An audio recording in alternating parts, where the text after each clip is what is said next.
Hello, my name is Lucas. This is a bit of lit, and I'm here to talk about Rose for Emily.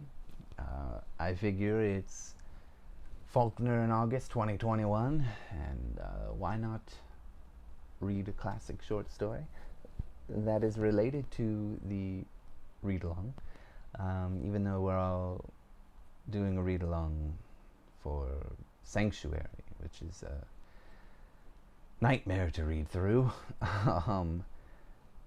As far as I know, that's the only goal, but I figure more Faulkner, more fun. I don't know if you can call Faulkner fun, but is that allowed in criticism or critiques or commentary on Faulkner? It doesn't really feel like fun reading him in any way. Anyway, A Rose for Emily covers in 5 parts the story of this woman, Emily, in the South, who comes from, her father's quite well off. We know early on that he gave some money, a good amount of money, to this town, and in return the sheriff signed off on the Griersons not having to pay tax, which becomes an issue throughout this story and throughout Emily's life, because after that sheriff and her father are gone, they try to get her to pay tax, and she just doesn't accept it at all and rejects this entirely and will tell people to get away, and to refer to Sartorius, the man that signed off on this, who's long dead. She's a bit of a stranger, a bit asocial, maybe antisocial. I think asocial is the right word, but whatever. Antisocial.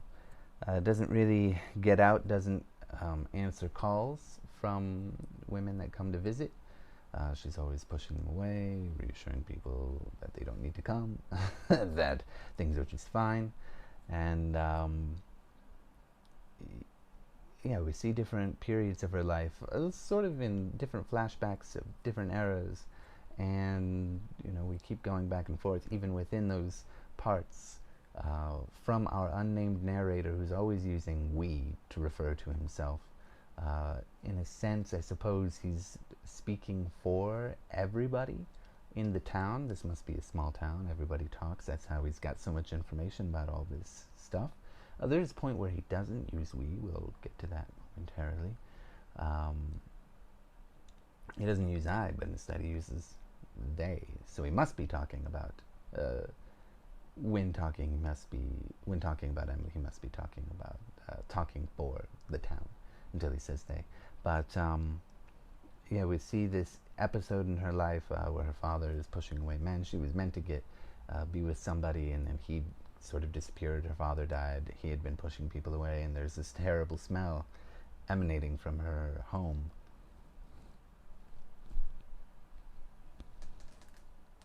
What's that about, dude? What is this smell? People are very upset about this smell. They really find it offensive, and they get a little chafed in the chaps. Is that how you? I don't know. They get a little chapped, I suppose, a little chafed, chuffed, whatever, and they start complaining about it, and they're really frustrated about this. How powerful does this scent have to be? I mean, like, really, like, I feel like you'd have to get really, I don't understand how they can smell it. And I don't think there is that much of a smell. Even if, it's the dead body of her father, who she, didn't really want to admit to anybody for a couple of days, for a while at least, before she allows his body to be taken away. Like, okay, maybe it's the smell of a dead body. Is it really that strong that you can smell it from outside of a house? She's not allowing people in, unless I read it wrong. She's got people calling to her and saying, no, maybe the people at the door, they can smell it, they're talking, right? That might make sense. But then if it's not those women who come to the door to call on her, how are they smelling it? I mean, is it really that strong of an odor? I don't think it's the smell. I feel like I like reading it. I felt like I don't know what is going on. Maybe that's part of the whole Southern Gothic. I'm going a little bit crazy in the way that people seem to think she's a very eccentric, crazy kind of character in their town. Like, I just feel, in my mind, I just feel like it wasn't really about the smell. It was about people being upset, especially men, maybe, that they could not. I know she's quite well off. She doesn't seem to do any actual work, but she's got this amazingly nice house.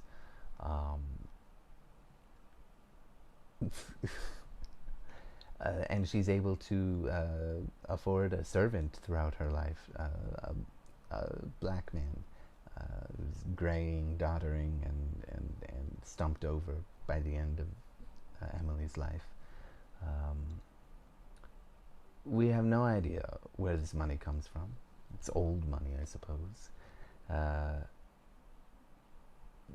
So she would have been a really, really attractive candidate for a lot of people.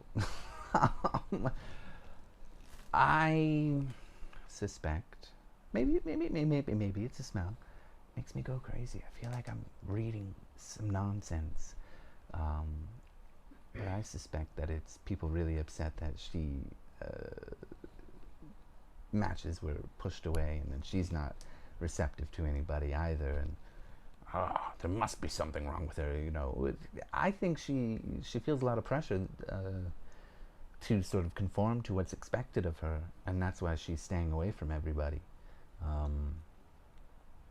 And you know, probably her father also had a lot of pressure. No man can be any good, and the person that she was going to be with, gone. I don't know, man. Reading the story just like left me with a lot of confusion. Anyway, there's a time where she goes to the druggist to get some arsenic, and she doesn't explain why, but then it shows up on her doorstep and it says for rats. There's that. That's not explained, really. A lot of people are worried that she's going to use it to kill herself, but there's also a lot of talk about this man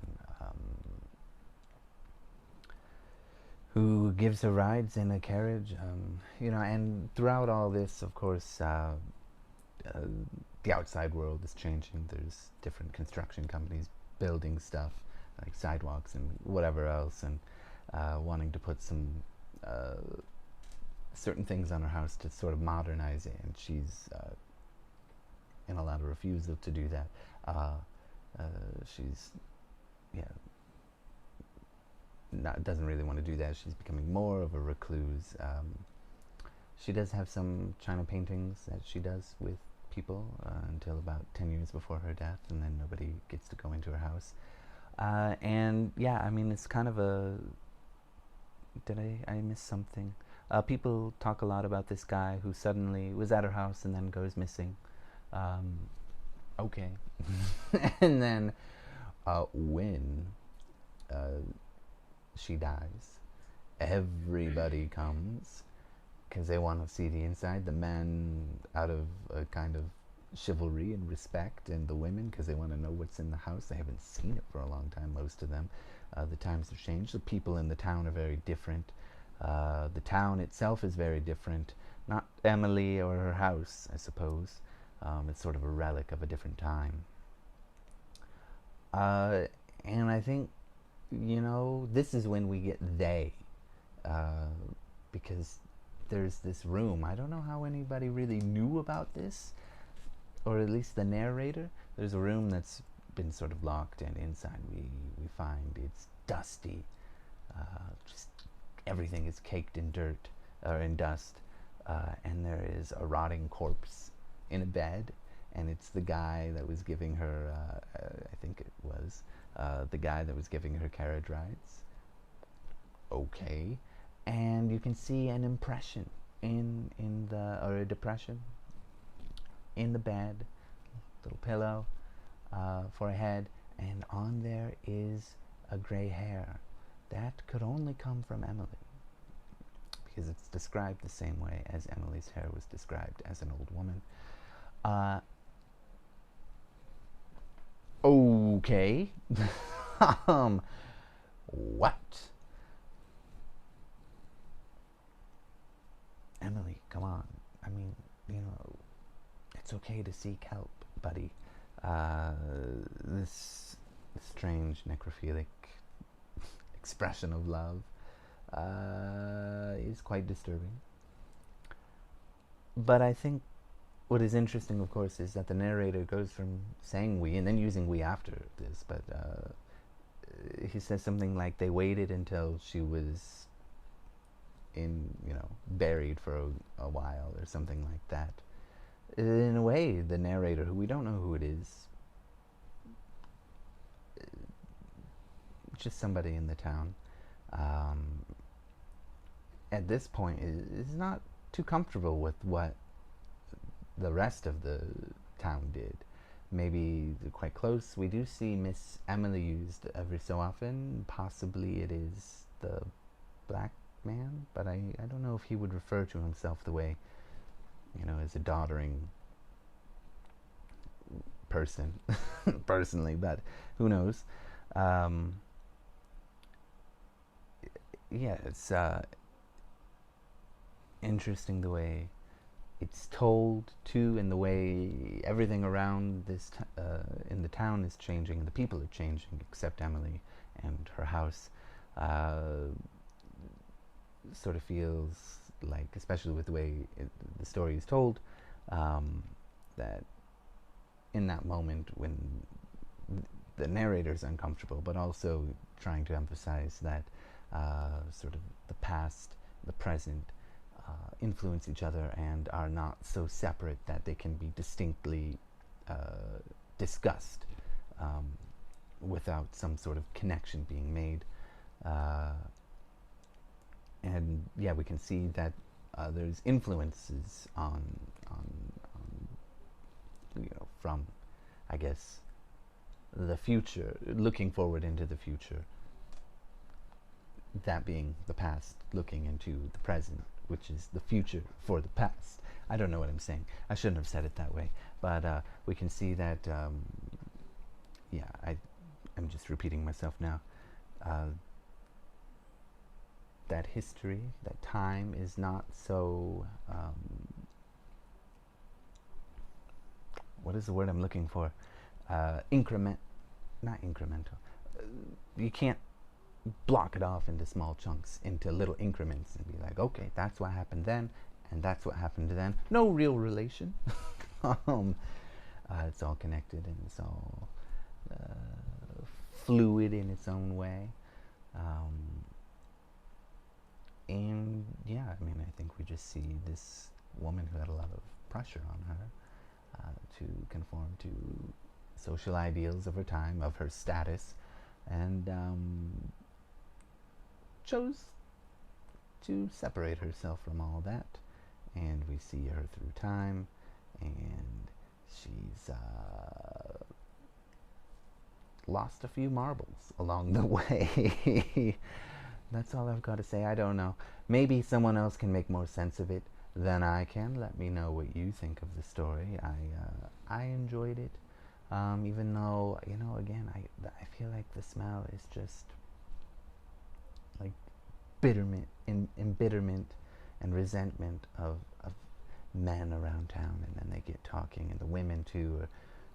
I don't know. Have a good one. Thank you. Goodbye.